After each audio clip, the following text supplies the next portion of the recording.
Well, Ryan, we're glad you're here. We appreciate you being here today. For those watching, Ryan is the owner and founder of Parker County Brewing Company. That's right. How long have you been a client with us, Ryan? So this is going on 2 years. 2 years now. Yeah, that's right. And I came in the middle of that. So I came in about a year, almost a year and a half ago.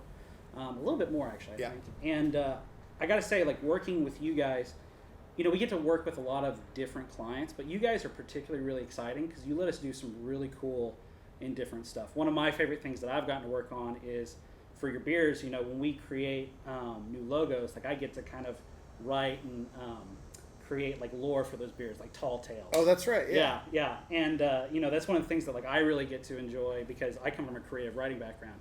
So, you know, sometimes in marketing it can be very, very linear and very clerical, but it lets me kind of stretch those legs. So, no, you guys are one of my favorite clients to work with. Awesome. Well, we can be a little demanding, you know, because like things change really fast in our industry.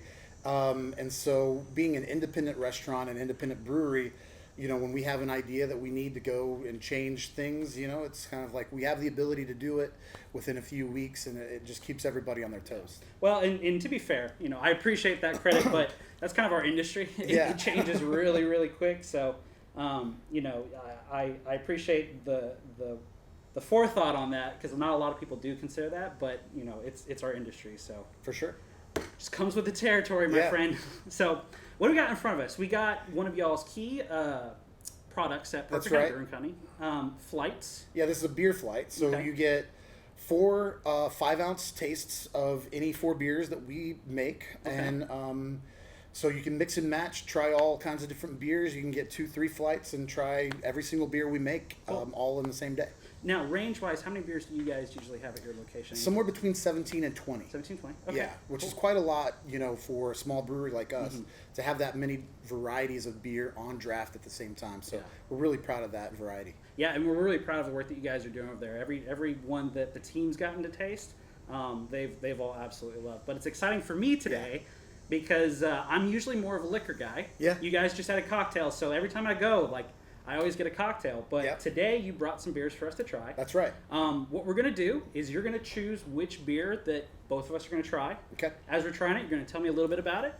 And then after you tell me a bit about it, I have a question for you based on which beer you pick. So sounds good. And then when we're done trying it, we'll just rate it from right to left. So it'll be 1 to 4. And then we'll kind of place it where we put it. So where your favorites are. So go ahead, man. Pick which one we're going for first. Well, the first one that we're going to taste is the Side Pony Blonde. Okay. It's one of our lightest beers that we make. Okay. It's crystal clear, light in color, easy drinking. This beer is something that will appeal to probably 95% of all beer drinkers. Okay. And so this is a good place for us to start. What are some beers that if you like, would you like this one? Most light beers, light lagers. So it would be kind of the closest thing that we would offer to Miller Lite or Coors Light or something like that. So super clean, crisp, and awesome. We'll give it a shot. Yeah, give it a shot. Cheers, my friend. All right, cheers to you.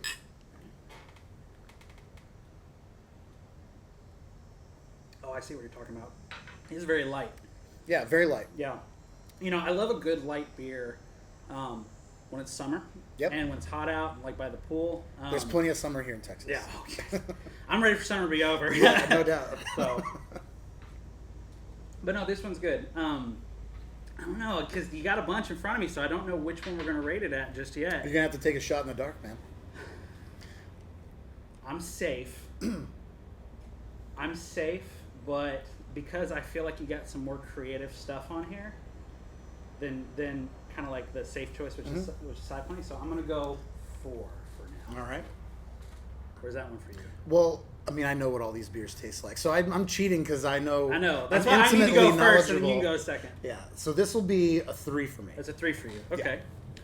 So my first question for you. Nah, I think I got to change it. It's 4. Oh, you got to change it? It's 4? Yeah, see? All right, I guessed right. So my first question for you is building a brand is a unique experience that has a lot of paths you could explore. Do you have a core tenet or value that you revisit when you feel a brand needs to recenter?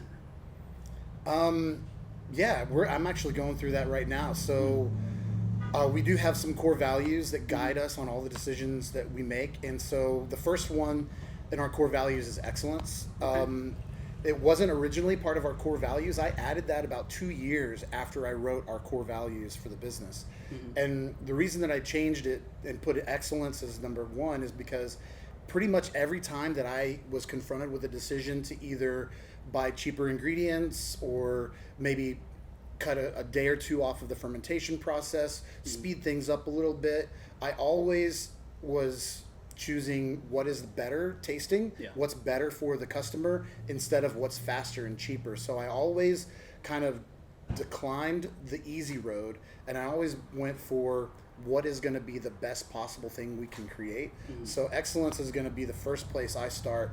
Is it going to be as good as we can possibly make it? And if we can't execute at a high level, then we're probably going to shelve that idea for a little while. Yeah, I think that's a good lesson to learn for young businesses out there, because sometimes there can be this overwhelming desire to just get the thing out there, just get the thing out there. Well, in my industry, it's like that people jump on trends. Very fast. And so they try to keep up, with what the customer preferences are, instead of staying true to who they are and understanding who their customer is.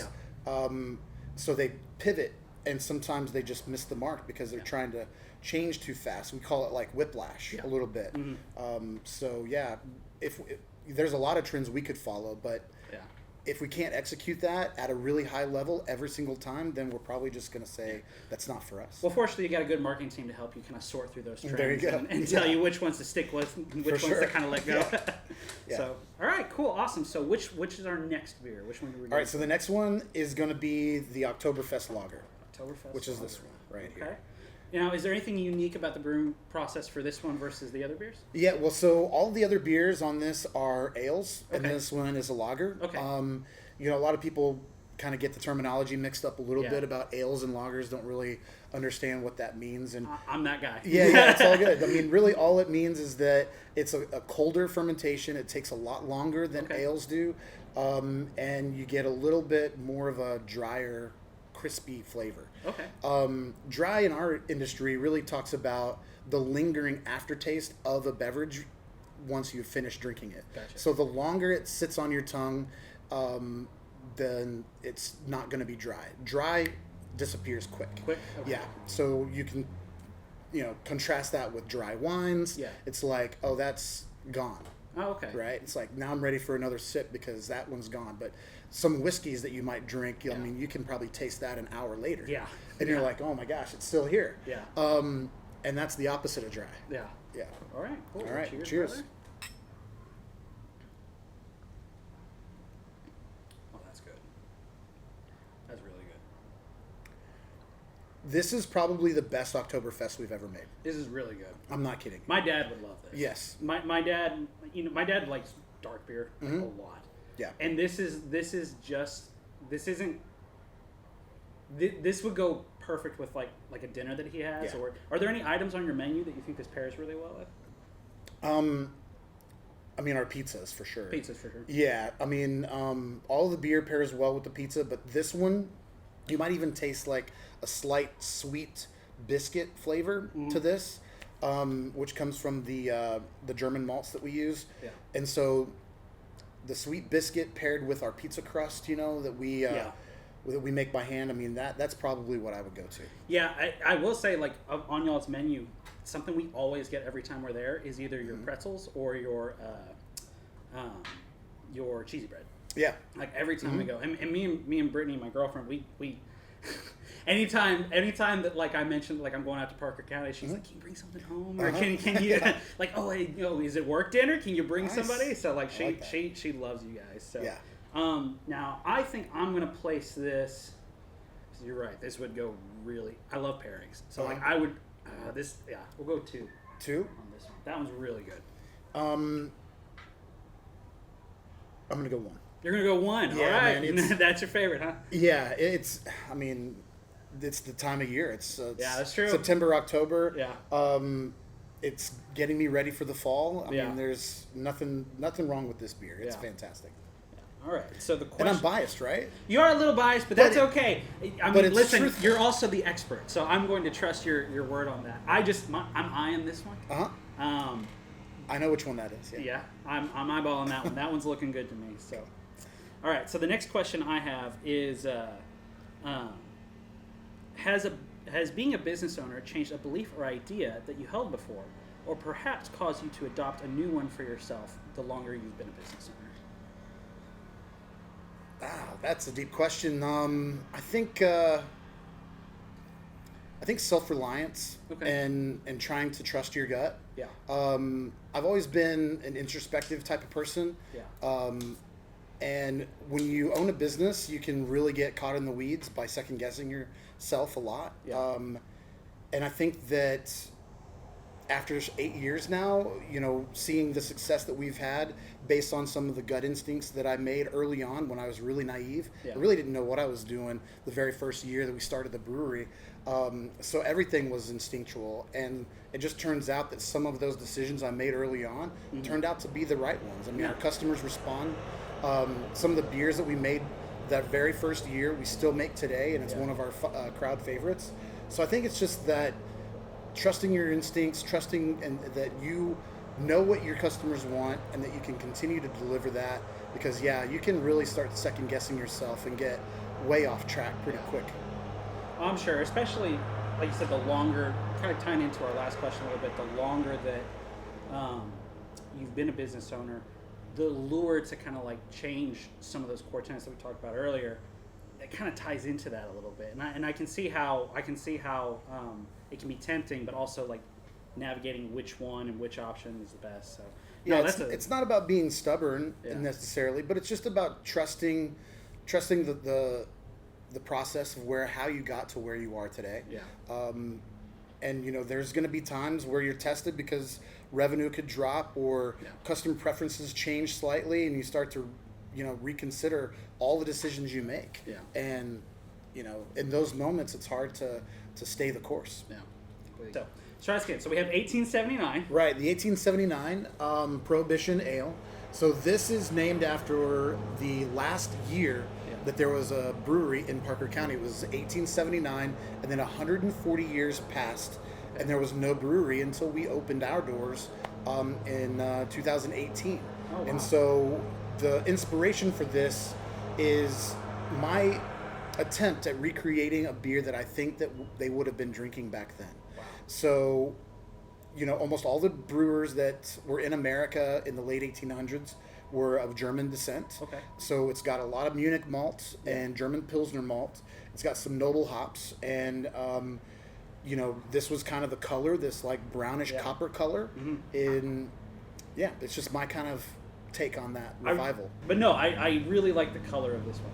I think it really fits the Old West kind of feel. Yeah. And I think that it really lends itself to the branding. And there are a few times that like a product and a brand just really just come together. And this was one that I had a lot of fun working with. So yeah, for sure. I'm excited to get to try this one finally. So. All right, well, cheers.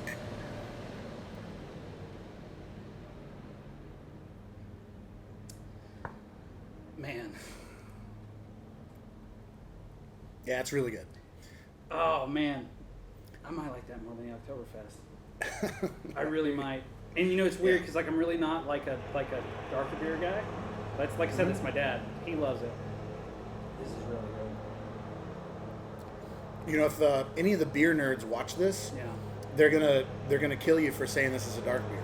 Are they? Okay. This is not. I told you, you're schooling me today. I hear that. Yeah. So I mean, this is just like a light amber colored beer, which it gets way darker than this. Okay. See, and that's where like this is educational for me because like I always thought of like what lends itself to being dark beer, obviously other than color, was like the bitterness. And like the IBUs is that? Yeah, the IBUs is a measurement of how bitter a beer. So I always attributed it to that, but that's you're saying that's not necessarily the case. Well, it's not necessarily the case. Like the bitterness is really just there. If it's not an IPA, it's there to help balance out the sweetness of the malt. Oh, okay. So everything about beer starts out as sugar water, and the reason that we add hops is to try to balance out that sugary sweetness. I mean, otherwise it would be like drinking alcoholic sweet tea. Yeah. And so that bitter hop flavor, and there's a lot of varieties that have either piney notes or grapefruit and pineapple and citrus flavors. It's all varieties of hops. And this one happens to be a little bit more of that earthy hop character. But that's kind of where, that's why hops are in there. And it doesn't have to do with the color or the mouthfeel. Usually dark beers are either black in color. Okay. Can't see through it. At So all. like, Okay. yeah, if you hold it up to the light, Yeah. there's no light getting through that Whatsoever. liquid. Okay. That's what a dark beer is. Okay. And it's also going to taste very heavy. There's going to be a lot of weight on the palate. So if any of you people see me at Parker County, don't shoot me. I'm sorry. Oh, I'm yeah. learning today. I am being educated. Yeah. So I really like this one. You know,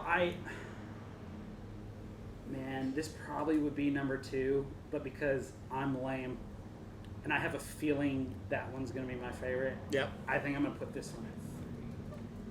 That one for you, that's 2? Yeah, number 2 for me. I'm getting a real sense of your palate, like what you like. Yeah, absolutely. Yeah. Okay. So the next question that I have for you is: was there a campaign or an idea that you worked with us on that you felt that we really captured the spirit of Parker County Brewing? I would probably say the first story that we did about the peach blonde. Okay. Capturing the fresh peaches. That's what Parker County is really known for. Peaches. It's really designated as the peach capital of Texas as an official designation. Yeah. And that is our biggest seasonal beer of the year is the peach blonde. And the way that y'all had the cowboy riding the peach.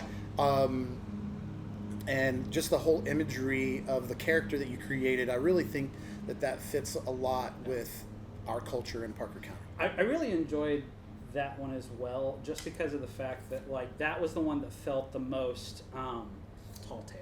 Oh yeah. Like when I was writing it, I kept thinking about, there was an old Disney movie I used to watch that was called Tall Tale, and it had Patrick Swayze in it. He played Pecos Bill. Okay. And the entire time that I was writing that particular story about the peach farmer that had the magic peach that he grew from Peachtree, and like the Bucking Bronco kind of peach, like that story was very much felt the most like something that I'd actually hear about, like an actual magical person. Yeah. County. So that one was a lot of fun to work on. I loved getting to tell that story for you guys. So awesome. So last but not least, this is Galactic Cowboy. The Galactic Cowboy. That's Okay. right. So this is what we call a hazy IPA. It's an imperial hazy IPA. Okay.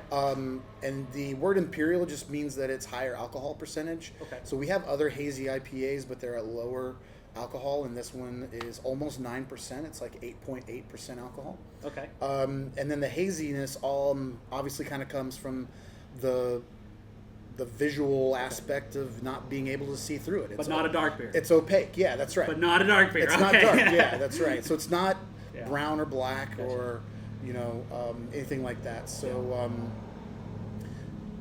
it's called IPA just because of the amount of hops that we use in the beer. Okay. But it's not going to be bitter like other IPAs that you might have tasted. This is going to be more like tropical fruit. Okay. So when you taste this, I want you to think like pineapple or mango flavors. And I think that's kind of what you'll get from this. Yeah. See, this is why I think I picked these correctly. Uh-huh. All right. Yeah. Cheers. Let's try Cheers. it. Yeah, I picked correctly. I was getting worried for a second. No, I picked correctly. This is really good. This would be my everyday. But this would be more of my everyday drinker. Yeah. It's one of our most popular beers at the brewery, other than the Side Pony Blonde. Yeah. Absolutely. Yeah, this would absolutely be like my more frequent drinker, especially for me as somebody that's not like a huge Yeah. beer guy. It's always been like, usually whenever I go, it's always mixed drinks. It's always liquor. Yeah. Like I've gotten Irish mules for Lord knows how long. So like something that is a little bit fruitier, has a little bit more citrus to it. Yeah. That is something that lends itself to me. So this was the right When I smell this beer, I'm reminded of juicy fruit chewing gum. I can see how you get that. It is very yeah. It's a very strong, I'm glad you said that too, because it does have a very distinct smell. Mm-hmm. You can really get all kind of an idea of the ingredients. Maybe not all, but a good sense of it just by getting a whiff of it. Yeah. And we call it Galactic Cowboy because most of the hops that we put into this beer are Galaxy hops from New Zealand. Yeah. And so Galaxy Hops, Galactic Cowboy, kind of works together. fits our culture in Parker County. Okay, so before we started working together, how were you promoting the brewery, and what made you feel it was time to try something different and start looking at bringing in an agency? So yeah, I had worked with an agency in the past, and they started to outsource a lot of things to work remotely. So I was working with people in Pennsylvania or Oregon or other places across the United States, and it just didn't feel we missed a little bit of that authenticity. And so I was looking for a local agency that could bring that culture back and understand things. I was telling Craig when we first started talking that I want people to see our posts and our advertisements, and man, he is mowing like a motherfucker today. He's got it now. He's just chilling right there. Now he's gone. Okay. And what I told Craig is that I want people to see our posts and look at our advertisements and feel a connection. It's like the idea of, show me you're from Texas without telling me you're from Texas. It's just something that only we would know as native Texans or people who've lived here for a decade or more, something like that. So that was really what I was searching for, is that authenticity and connection that we have to our customers. And I think that you guys did a great job. Yeah. Well, I appreciate that, man. Like I said, it's always been a pleasure working on your guys' stuff. And, anytime that you guys are pushing out a new beer or it's a new project or something that's up and coming, like, we all kind of light up. Like, I know, like, when Aaron gets really excited to tell us in particular, because it's always something that, like, whenever we have our weekly meetings that we're talking about kind of like priorities for the week, it's always something fun. And especially, like, with the mood and the as the kids say, the vibes that you guys give off, like, it's always a fun opportunity to do something different. So, I have one final question for you. That's a bonus question. All right. For other small business owners who might be unsure about hiring a marketing team, what advice would you give them based on your own experience? I would say, don't hire anybody right out of college. Okay, that is a good point. They might have a pulse on the what's trending on social media, but as you guys know, there's so much more that goes into marketing besides just creating content. For sure. So hiring an agency that has a good team that understands the website creation, all the back end meta tags, the SEO stuff, the analytics, understands how to test different campaigns against, like, A/B testing and things like that. There's so much more, I think, that goes out. I would say stay away from kids right out of college. And then try not to hire one person and as an in-house marketing guy that can do everything, or marketing girl, like, because they're going to be good at one or two things, but there's probably going to be 7 other things that they're not as good. And at an agency, you got access to everybody. Well, I mean, that's where we're also very fortunate, because here, we have a very diverse team with a bunch of different backgrounds and that stuff. So, I've been very blessed to be able to, find this particular agency and get the opportunities I have to grow here. So, well, that's great, man. I appreciate it. I appreciate you coming in and bringing these. So our final rating for me was number 4 was Side Pony, which was very good. Then I had 1879 Ale. Then I had Oktoberfest. And then my number 1 was the Galactic Cowboy. Galactic Cowboy. That was my favorite. Absolutely. And what did you end with? So my number 4 was the Side Pony Blonde. Yep. Number 3 was Galactic Cowboy. Yep. Then it was 1879, number 2, and the number 1 for me was Oktoberfest. But it's so hard because, like, you're asking me to pick my favorite child. Like that, You got a favorite depending upon what the day of the week is. They're all so good. I'm telling you, like, our beer is really up another notch or 2 from where it was at our old location. So if you haven't been to our new location, you got to come try all the beers again, because I'm telling you, they're just a little bit better than they have ever been. Across the board. Y'all's new location is wonderful too, because you guys are doing all kind of events and Is there anything coming up that you're wanting to kind of shout out there, let people know about? No, absolutely. So October 17th, Okay. we have a ticketed concert outside on the patio. It's going to be Zach Wilkerson and Matt Hillier. Okay. The show starts at 8 o'clock. Sweet. And you can buy tickets online. There's a link in our social media pages for you to get some tickets. And it's going to be an intimate singer-songwriter show with two really great artists. So I'm super excited about that. Yeah. October 17th. October 17th. Awesome. If you guys want to know more about Parker County Brewing, go to parkercountybrewing.com. Or if you'd like to know more about Glint Advertising, you can reach us on Instagram, social media. That's glintadv.com or Glint Advertising. And also on social, you can reach Parker County at Parker County Brewing CO. We appreciate having you guys. And Ryan, thanks again, man, for coming in. Awesome. Thank you for having me. Appreciate you. Yeah. You guys have a good one. If you want to see more episodes just like that, click like right here. And if you want to subscribe to us, click like right here. I think you'll like the podcast. We're a pretty fun group. All right, bye.